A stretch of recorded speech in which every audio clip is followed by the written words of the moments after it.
বিধানসভা নির্বাচনের ফলাফল প্রকাশিত হওয়ার পর কি প্রতিক্রিয়া স্পেশাল অবজারভার সুব্রত গুপ্তের, দেখুন।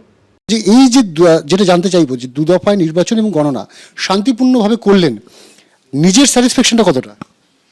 প্রচুর স্যাটিসফ্যাকশন, কারণ বিশেষ করে প্রথম দফায় যে এসআইআর নিয়ে যে সমস্যা হয়েছিল এবং প্রচুর মানুষ অসুবিধার মধ্যে পড়েছিলেন, প্রচুর ক্রিটিসিজম হয়েছিল নির্বাচন কমিশনের, সেইখান থেকে বেরিয়ে আমরা যে নির্বাচনটা শান্তিপূর্ণভাবে করতে পেরেছি, এটা একটা বিরাট স্যাটিসফ্যাকশনের জায়গা।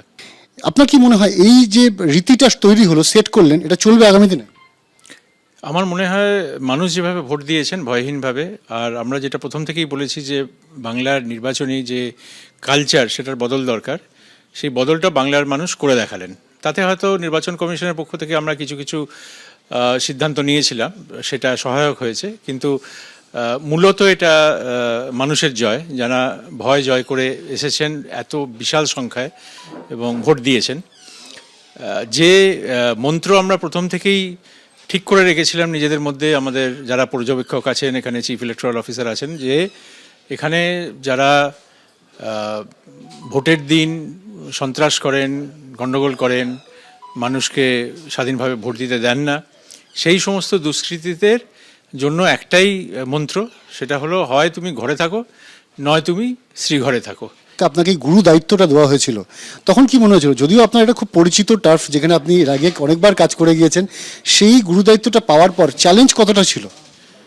চ্যালেঞ্জ তো অনেকটাই ছিল, কারণ আমরা যখন এখানে যোগ দিয়েছিলাম, আমি এবং আরও যারা অবজারভার ছিলেন এসআইআর প্রক্রিয়ায়, তখন এসআইআর প্রক্রিয়া প্রায় 1 মাস হয়ে গেছে এবং বিভিন্ন ধরনের সমস্যা হচ্ছিল সেই সময়। তো সেই জন্য মনে হয়েছিল যে এটা ঠিকভাবে সম্পূর্ণ করা যাবে কিনা, এবং তার পরবর্তীকালে অবশ্য এটা সুপ্রিম কোর্টে চলে যাওয়া এবং তারও পরবর্তী সময় সেটা হাইকোর্টের তত্ত্বাবধানে আবার সেটা সিদ্ধান্ত হওয়ার জন্য কিছুটা তো সমস্যা হয়েছিল নিশ্চয়ই।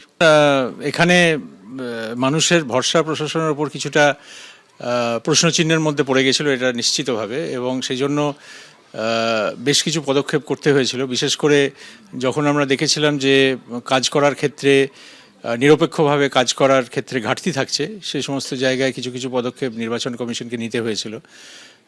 কোনো কোনো ক্ষেত্রে ডিসিপ্লিনারি প্রসিডিংও শুরু করতে হয়েছিল অফিসারদের বিরুদ্ধে। আমার ধারণা যে পুরোটা বদল করতে না পারলেও অনেকটাই ডিসিপ্লিন নিয়ে আসা গেছিল প্রশাসনের মধ্যে।